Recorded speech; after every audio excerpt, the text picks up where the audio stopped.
My name is Paolo Falcioni.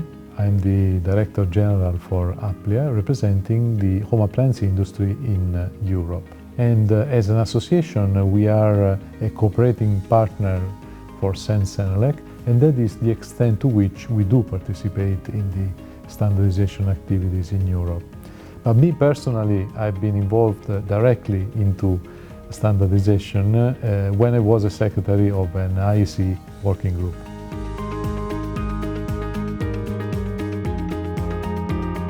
The benefits of European standardization, it's often invisible, I would say.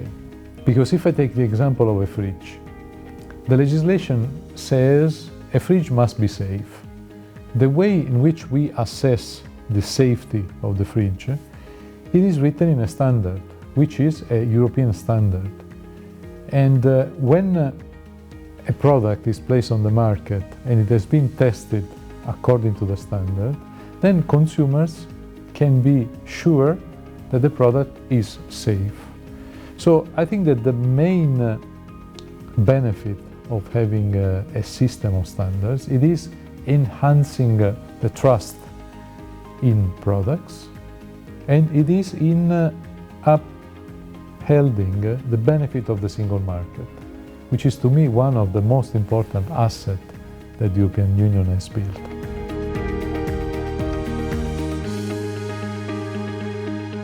But to me, the most relevant evolution, it is the alignment between European and international standards, which I see happening more and more.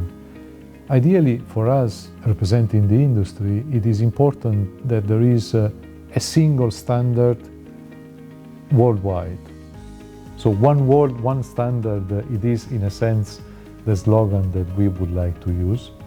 And I see that this is happening more and more.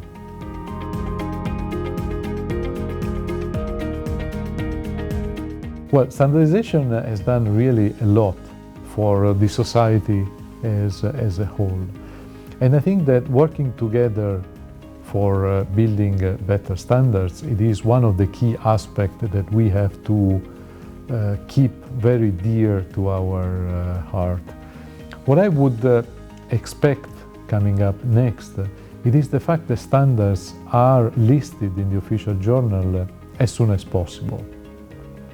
Because a standard becomes a living thing when it is actually linked to a legislation and a standard.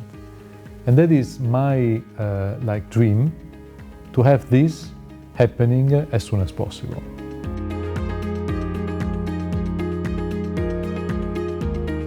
Well, I remember the first time that I entered into a standardization meeting, and we were actually discussing about the next standard for fridges. And I didn't understand a single thing of the entire meeting. But then, after a few years, I became the secretary of that group, and I invited them in my hometown to have one of the standards in an area full of ancient paintings. So we were discussing the next standard for fridges in that instance in an historical environment. And I remember that we made a lot of progress in that meeting. And that to me makes a link between the history, where we come from, and the future. And I think that standards do play a role in writing our own future.